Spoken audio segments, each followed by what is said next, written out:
Bulletin का आगाज करें। स्मोक की सूरत हाल पर पंजाब हुकूमत का जुम्मे और हफ्ते की रोज छुट्टी का ऐलान। लाहौर डिवीजन, गुजरांवाला, हाफजाबाद और नारोवाल में इत्तलाक होगा।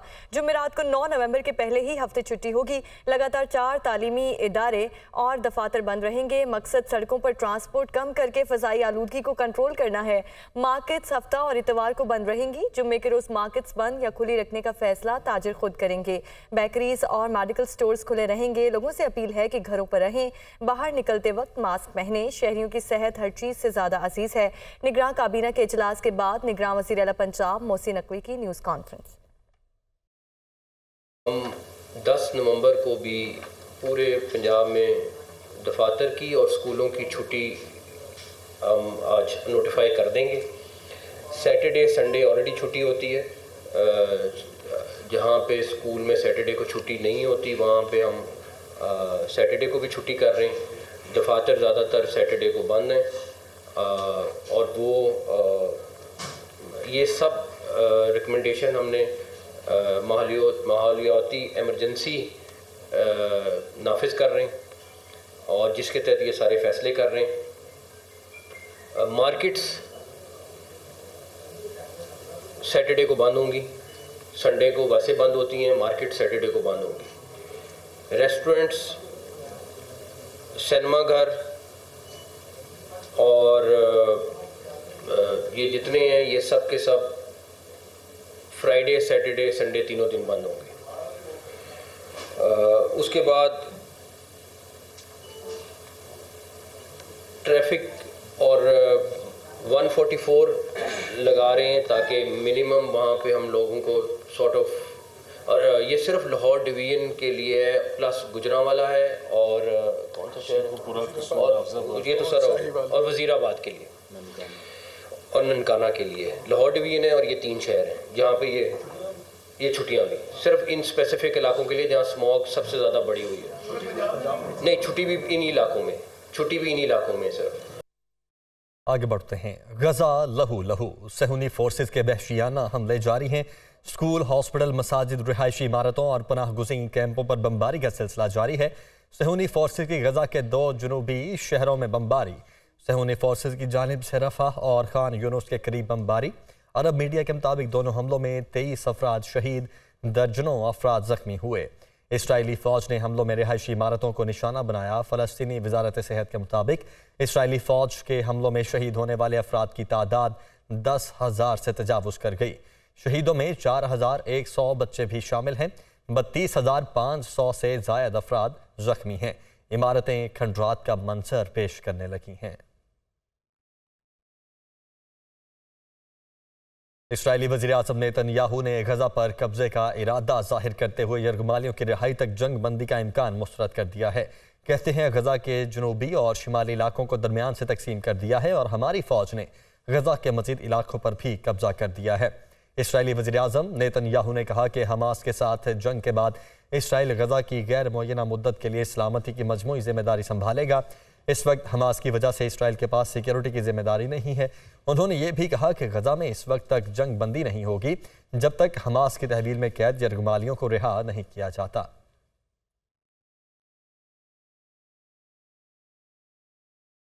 G7 इजलास से कबल अमरीकी वज़ीर ख़ारजा की जापानी वज़ीर आज़म और वज़ीर ख़ारजा से मुलाकात में गजा की सूरत हाल समेत 2 तरफ़ा ताल्लुकात के उमूर पर बातचीत हुई। इस मौके पर गुफ्तगू करते हुए अमरीकी वज़ीर ख़ारजा का कहना था कि गजा की सूरत हाल आलमी बरादरी के लिए बड़ा ख़तरा है। हम सबको मिलकर इस तनाज़े का हल निकालना होगा।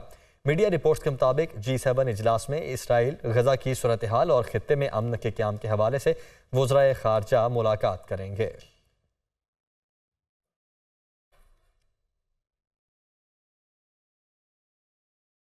अमेरिका ने इसराइली वज़ीर की गजा पर एटम बॉम्ब गिराने की धमकी की मसम्मत की और उसे नफरत अंगेज़ करार दिया है। इसराइल के जंग में फ्रांसीसी प्राइवेट फ़ौजी भर्ती करने का इंकशाफ हुआ है। चीन ने फ़लस्तीनी रियासत के हल का मुतालबा किया है और एंटोनियो गुतेरेस का कहना है कि गजा बच्चों का कब्रिस्तान बन रहा है।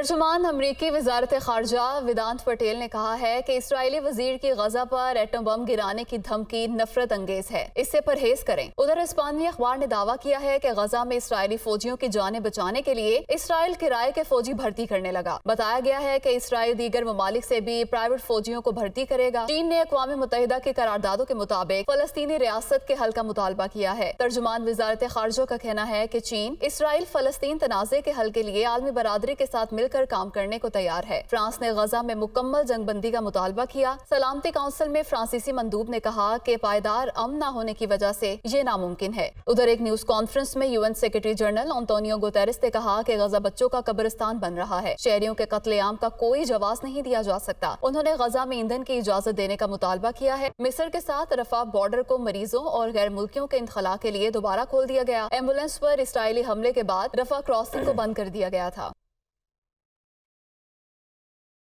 यूरोपीय यूनियन ने 8वीं इंसानी इमदाद पर परवाज गजा भेज दी है। आने वाले हफ्तों में मजीद इमदाद भी भेजी जाएगी। ह्यूमैनिटेरियन एड कमिश्नर जेम्स लेरॉक का कहना है कि जब तक ज़रूरत हो हम इमदाद का सिलसिला जारी रखेंगे।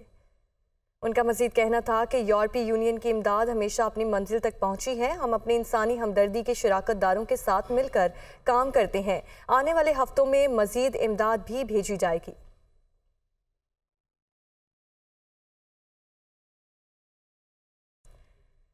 पाक फौज की जानिब से मजलूम फ़लस्तीनी अवाम के लिए इमदाद की दूसरी खेप रवाना। पाक फौज और NDMA ने गजा के लिए इमदाद की दूसरी खेप इस्लामाबाद से बरास्ता मिस्र रवाना की है।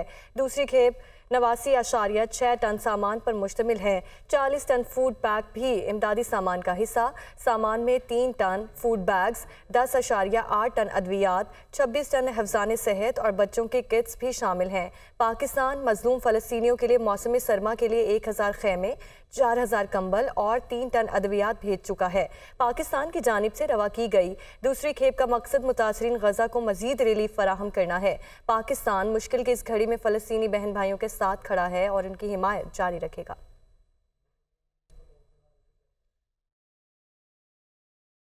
जबकि निगरान वज़ीर ख़ारजा जलील अब्बास जिलानी का कहना है कि इंसानी हमदर्दी की बुनियाद पर इमदादी सामान भेजा जा रहा है। गजा में सूरत हाल तशवीशनाक है। हमारा मुतालबा है कि फ़लस्तीनियों को उनका हक जल्द मिले। हम हमेशा फ़लस्तीन के साथ खड़े थे और खड़े रहेंगे। निगरान वज़ीर ख़ारजा इमदादी सामान भेजने की तकरीब से खिताब कर रहे थे। ये तकरीबन 90 टन की इमदादी सामान है जो हुकूमत की तरफ से रवाना किया जा रहा है। ये जो खपत हम भिजवा रहे हैं ये पाकिस्तान की तरफ से एक मोहब्बत और एक सॉलिडेरिटी का एक मैं समझता हूँ कि एक टोकन की तरफ से ये सामान भेजा जा रहा है। और मैं इस मौके पर अपने फ़लस्तीनी बहनों भाइयों को ये मैं यकीन दिलाता हूँ हुकूमत पाकिस्तान की जानिब से, वज़ीर आज़म पाकिस्तान की तरफ से, पाकिस्तानी अफवाज की तरफ से कि हमने हमेशा फ़लस्तीन के अवाम के साथ एक जामे तौर पे हमने उनके साथ खड़े रहे हैं और हमेशा उनके साथ खड़े रहेंगे। पाकिस्तान इस्लामिक मेडिकल एसोसिएशन ने फ़लस्तीनियों के हक में जिन्ना अस्पताल से रैली निकाली। हाफिज सईमुर रहमान कहते हैं दुनिया के बाज़मीर अफराद मजलूमों के साथ हैं। निगरान वज़ीर सेहत का कहना है कि यही किसी और जगह होता तो कोहराम मच जाता। कराची से देखिए एहसन चांडियों की रिपोर्ट। मजलूम फलस्तीनियों के लिए पैमा की रैली। जिन्ना अस्पताल से निकाली जाने वाली रैली में डॉक्टरों की बड़ी तादाद ने शिरकत की। हाफिज नईमुर रहमान ने खिताब में कहा कि दुनिया को इंसानी हुकूक सिखाने वाला अमेरिका इसराइल की सरपरस्ती कर रहा है। हम गजा जाने को तैयार हैं। दुनिया को इंसानी हुकूक का सबक पढ़ाने वाला अमेरिका इंसानियत का कत्ल हो रहा है और वो कातिलों के साथ और दरिंदों के साथ खड़ा हुआ है। इसलिए अगर इसराइल दहशतगर्द है तो दहशतगर्दी का सबसे बड़ा सरपरस्त अमेरिका है। निगरां वज़ीर सेहत ने मीडिया से बातचीत में कहा कि फ़लस्तीन में जो कुछ हो रहा है यही किसी और जगह होता तो कोहराम मच जाता। जो दुनिया में कहीं पे भी एक किस्म का कोई तो उसूल होता है, उन सारे उसूलों को बिल्कुल ख़त्म करके जिस बेदर्दी से और बेईमाना तरीके से इसराइल ने फ़लस्तीन के लोगों के साथ तशद्दुद और ये जो बर्बरियत की है, मतलब ये तो इंसानियत से इतनी नीचे गिर गई है। रैली में शरीक डॉक्टर्स भी बोले कि हम अपने मजलूम फ़लस्तीनियों के साथ हैं। इसराइली प्रोडक्ट्स हैं, हमें उनका बाइकआउट करना चाहिए। और दूसरी बात यह है कि हमें अपने मुसलमानों की मदद करनी चाहिए जितनी हम कर सकते हैं। हमारा ये फ़र्ज़ भी है और हमारे ऊपर जो है वो ये मैंडेटरी है कि हम अपने मुसलमान भाइयों के साथ और जिनके साथ जो जुल्म हो रहे हैं उनके साथ उसके अगेंस्ट हम अपनी आवाज़ उठाएं। रैली में डॉक्टरों और दीगर तंजीमों के रहनुमाओं ने भी शिरकत की और फ़लस्तीनियों से यकजहती का इजहार किया। आगे बढ़ते हैं। खैबर पख्तूनख्वा के जिला खैबर किला के वादियती राह में दहशतगर्दों के खिलाफ ऑपरेशन के दौरान शहीद होने वाले लेफ्टिनेंट कर्नल मोहम्मद हसन हैदर की नमाज जनाजा चकलाला गैरिजन रावलपिंडी में अदा की गई। शहीद को पूरे फौजी एजाज के साथ इस्लामाबाद में सुपुर्द खाक कर दिया गया। शहीद लेफ्टिनेंट कर्नल मोहम्मद हसन हैदर की नमाज जनाजा चकलाला गैरिजन रावलपिंडी में अदा। शहीद को पूरे फौजी एजाज के साथ इस्लामाबाद में सुपुर्द खाक किया गया। अल्लाहु अकबर। ISPR के मुताबिक 42 साल लेफ्टिनेंट कर्नल मोहम्मद हसन हैदर की नमाज जनाजा में निगरान वजीर आजम, वजीर दिफा, chairman joint chiefs of staff committee और आर्मी चीफ ने शिरकत की। नमाज जनाजा में आला सिविल और फौजी अफसरान, फौजियों, शहरियों और शहीद के लवाहिकीन की बड़ी तादाद भी शरीक हुई। दीगर शोहदा में 31 साल नाइक खुशदिल खान साकिन जिला लकी मरवत, 27 साल नाइक रफीक खान साकिन डिस्ट्रिक्ट चारसद्दा और 33 साल लांस नाइक अब्दुल कादर साकिन डिस्ट्रिक्ट मरी की नमाज जनाजा भी उनके आबाई शहरों में अदा कर दी गई। ISPR का कहना है कि पाकिस्तान की मुसल्लह अफवाज दहशतगर्दी की लानत के हर कीमत पर खात्मे के लिए पुरअज़म है। मुस्लिम लीग नून और MQM ने मिलकर इलेक्शन लड़ने का ऐलान कर दिया। लाहौर में MQM रहनुमाओं की नून लीगी क़यादत से मुलाकात के बाद गुफ्तगू करते हुए ख्वाजा साद रफीक ने कहा कि दोनों तरफ से कमेटियों का ऐलान किया जाएगा। आईनी और वफाकी कानूनी मामलात पर भी मुशावरत की जाएगी। फारूक सत्तार ने कहा कोई एक जमात मुल्की मसाइल हल नहीं कर सकती। मुस्तफ़ा कमाल का कहना था कि इस वक्त मुल्क के हालात ठीक नहीं, इसीलिए मिलकर कोशिश करेंगे। मुस्लिम लीग नून और MQM के माबैन ये तय पाया है कि इंशाअल्लाह ताला हम 8 फरवरी के इंतखाबात में मिलकर हिस्सा लेंगे। ये भी तय पाया है कि मुख्तलिफ कौमी अमूर पर बाकी सियासी कुव्वतों से भी लार्जर कौमी इंटरेस्ट में और मुख्तलिफ अमूर पर बातचीत का दरवाजे खुले रखे जाएंगे और बातचीत की जाएगी। कि कोई एक जमात इस पोजीशन में नहीं है कि वो मुल्क के जुमला मसाइल और जो अवाम जिन मसाइल में पिसे हुए हैं उनसे उन्हें बाहर निकाल सके। तो ज़रूरी है कि उसके लिए एक वसीतर मफाहिमत और इश्तराक अमल इख्तियार करना है। एक चार्टर तैयार करना है जिसके लिए कमेटी 3 अरकान पर मुश्तमिल होगी। MQM के 3, PMLN के 3। इंतखाबात में भी मुश्तरका हिकमत अमली इख्तियार की जाएगी। हमें कोई डाउट होना नहीं चाहिए कि पाकिस्तान इस वक्त ठीक नहीं है और पाकिस्तान की पोजीशन ऐसी है कि रोज़ाना आप एक नई बुरी खबर सुनते हैं। इस क्राइसिस में इसको निकालना कैसे, उसको किसी स्ट्रॉन्ग लीडरशिप ने निकालना है। मियाँ मोहम्मद नवाज शरीफ साहब इस रीजन के सबसे सीनियर पॉलिटिशियन कह रहे हैं, लोग उनको रह भी, कि भाई इस मुल्क को बहुत ज़्यादा स्ट्रॉन्ग और मुश्किल फैसलों की ज़रूरत है और वो फैसले पाकिस्तान की बड़ी पार्टियों ने करने। तो जो भी इक़दामात हैं PMLN के मियाँ साहब के, हमने ये तय किया है कि हम आपस में मिलकर पाकिस्तान के लोगों को इस मसाइल के दलदल से निकालने के लिए एक दूसरे की मदद करेंगे, मुश्तरका कोशिशें करेंगे।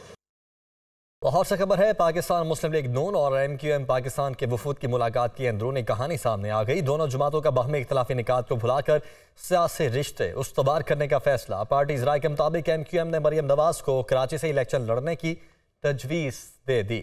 MQM की नवाज शरीफ को दौरा सिंध के दौरान अपने हेडक्वार्टर आने की दावत। Hasan Azhar deputy bureau chief Lahore से हमारे साथ मौजूद हैं। हसन, क्या कुछ डिस्कस हुआ?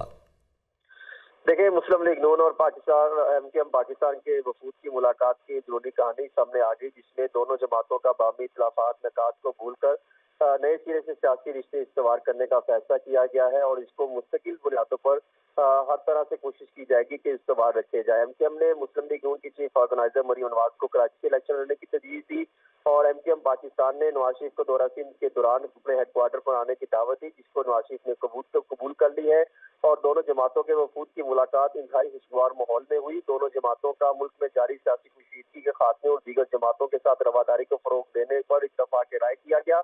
नवाज शरीफ ने कहा कि सिंध की सतह पर बड़ा इंतखाबी इत्तेहाद बनाना वक्त की अहम तरीन जरूरत है और इसको इंशाल्लाह हर सूरत इस टास्क को हासिल करेंगे।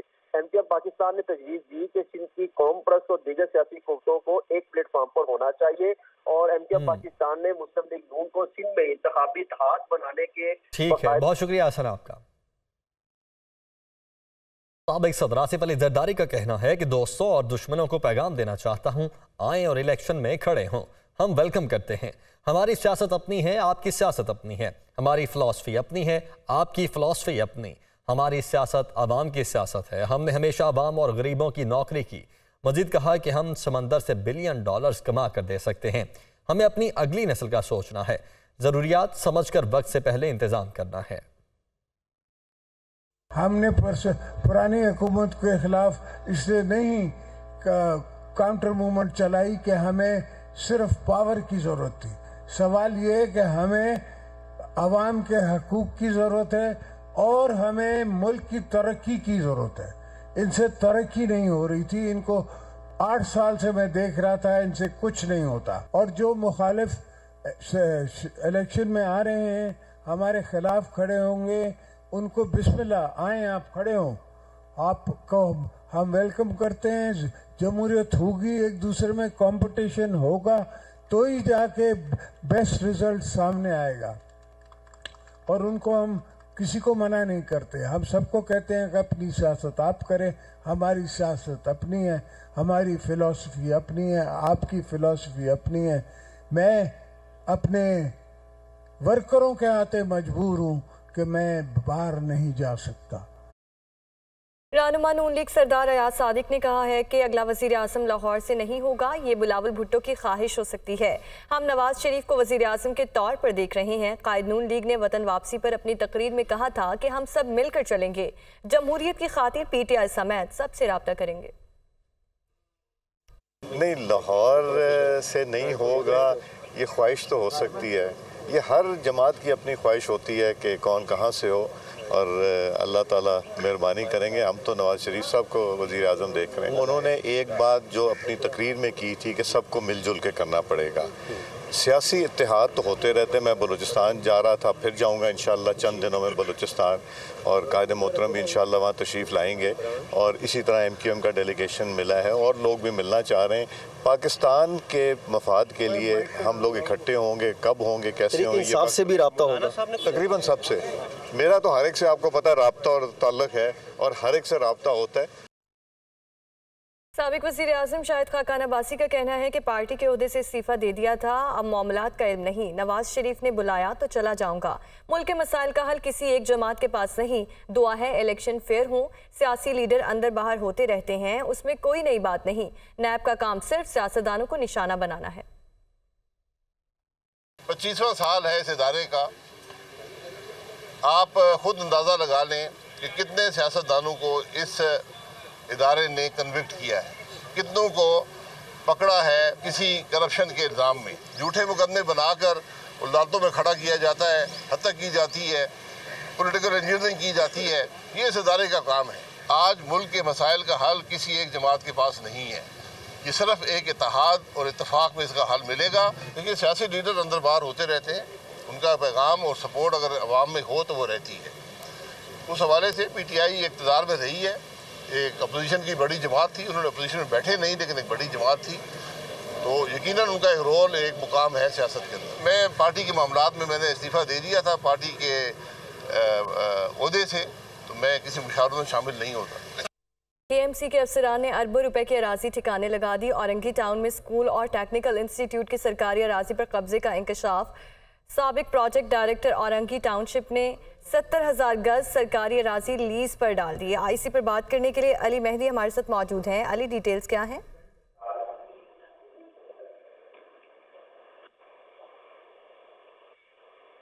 अली से बात करने की कोशिश करेंगे। KMC के अफसरान ने अरबों रुपए की अराजी ठिकाने लगा दी। औरंगी टाउन में स्कूल और टेक्निकल इंस्टीट्यूट की सरकारी अराजी पर कब्जे का इंकशाफ। साबिक प्रोजेक्ट डायरेक्टर औरंगी टाउनशिप ने 70,000 गज सरकारी अराजी लीज कर डाली है। बल्दिया उस्मा कराची की इंक्वायरी कमेटी की रिपोर्ट दुनिया न्यूज़ ने हासिल कर ली। कराची से अली मेहदी हमें अपडेट करेंगे। जी अली। जी बिल्कुल, बल्दिया उस्मा कराची की जानिब से कराची के इलाके औरंगी टाउन में जो सरकारी अराजी है उसकी लीज करने के हवाले से इंक्वायरी रिपोर्ट जो है वो आला हुकाम को भेज दी गई है, जिसमें बताया गया है कि औरंगी टाउन में स्कूल और टेक्निकल इंस्टीट्यूट की सरकारी अराजी पर जो है कब्जा किया गया है। साबिक प्रोजेक्ट डायरेक्टर औरंगी टाउनशिप ने 70,000 गज सरकारी अराजी जो है लीज कर डाली है। बल्दिया की जो बल्दिया कराची की जो इंक्वायरी कमेटी, इसकी रिपोर्ट जो है दुनिया न्यूज़ ने भी हासिल कर ली है, जो कि नाज़रीन स्क्रीन पे भी देख सकते हैं। रिपोर्ट में बताया गया है कि औरंगी टाउन सेक्टर 16 गुलशन बिहार में नारिजन स्कूल है और टेक्निकल इंस्टीट्यूट है, जिसके लिए अरादी मकसद की गई थी और तकरीबन ये जो अरादी है 9,959 गज पर मुहित है। जी ठीक है, अली मेहदी कराची से हमें अपडेट कर रहे थे, आपका शुक्रिया। FIA की मुल्क भर में गैर कानूनी करेंसी एक्सचेंज के कारोबार के खिलाफ कार्रवाइयां जारी हैं। ऑपरेशन में 4 अरब 19 करोड़ रुपए से जायद की गैर मुल्की करेंसी बरामद करके 450 मुकदमात दर्ज कर लिए गए हैं। FIA का मुल्क भर में गैर कानूनी करेंसी एक्सचेंज के खिलाफ ऑपरेशन जारी। 452 छापों के दौरान 4 अरब 19 करोड़ मालियत की गैर मुल्की करेंसी बरामद, 453 मुकदमात दर्ज करके 651 मुल्जिमान गिरफ्तार कर लिए गए। FIA की कार्रवाइयों के दौरान बरामद की गई करेंसी में 7,46,000 से ज्यादा अमरीकी डॉलर और 35 करोड़ रुपए से ज्यादा दीगर करेंसी शामिल है। खैबर पख्तूनख्वा जोन से 308, लाहौर से 73 मुल्जिमान गिरफ्तार किए गए। गुजरांवाला 24, फैसलाबाद 55 और मुल्तान से 50 मुल्जिमान को गिरफ्तार किया गया। गैर कानूनी करेंसी के खिलाफ इस्लामाबाद, कराची, हैदराबाद, बलूचिस्तान में भी कार्रवाइयां की गई। कार्रवाइयों के दौरान 28 दुकानों और प्लाजों को सील किया गया, जबकि 56 इंक्वायरीज पर तफ्तीश भी मुकम्मल कर ली गई। गोल्फ दुनिया के महंगे तरीन खेलों में शुमार होता है। कराची में खवातीन ने भी दिलचस्प गेम में मर्दों को पीछे छोड़ने की ठान ली। इबादुल्लाह खान की रिपोर्ट। कराची गोल्फ क्लब में मर्दों के साथ विमेन गोल्फर्स भी इन एक्शन। ये खेल देखने में तो आसान लगता है, लेकिन खेलना बहुत ही टेक्निकल है, जहां चैलेंज से भरपूर गेम में खवातीन खुद को मनवा रही हैं। आई फील कि लेडीज़ के लिए एक बहुत अच्छी हेल्दी एक्टिविटी है and more ladies should start playing golf, क्योंकि जैसे कि आपकी वॉक हो जाती है, एक अच्छी फिजिकल एक्टिविटी आपके लिए रेगुलर बेसिस पे, तो it's going to be better for them as well. हर बॉल पे आपको सोच समझ के शॉट खेलना होता है, आप रैंडमली ऐसे खड़े होकर शॉट नहीं खेलते। It takes a lot of practice, तो लेकिन अच्छा है, बहुत मज़ा आता है इसके अंदर, बड़ी अच्छी फैसिलिटी है। होल इन वन करना हर किसी के बस में नहीं। खवातीन ने भी इस एजाज को हासिल करने के लिए प्रैक्टिस शुरू कर दी। इंटरनेशनल सतह पर मुल्क का नाम रोशन करना चाहती हैं। ब्लू कोर्स के ऊपर होल इन वन लेडीज़ के लिए, और इंशाल्लाह दुआ गो हूँ कि मेरा अपना ही हो जाए। होल इन वन जी एक फ्लूक शॉट होती है, बाज़ दफ़ा इट्स अ बैड शॉट, लेकिन वो होल इन वन हो जाता है। खुशी बेइंतहा होती है, जिसकी मेरा ख्याल से लफ्ज़ उसकी खुशी को बयान नहीं कर सकते। हम लोग का टारगेट ये है कि हम लोग LPGA टूर पे जाएं, that's the highest level professional golfing in ladies. तो अभी ऑब्वियसली उस लेवल पे जाने के लिए और मेहनत करनी है, अपना स्टेमिना बढ़ाना है, अपनी टेक्निक्स थोड़ी अच्छी करनी है, because obviously golf is a very technical game. Golf जहां खुद को फिट रखने में मदद करता है, वहीं कंडीशन और हरीफ से मुकाबला करके खुद एतमादी में भी इजाफा करता है।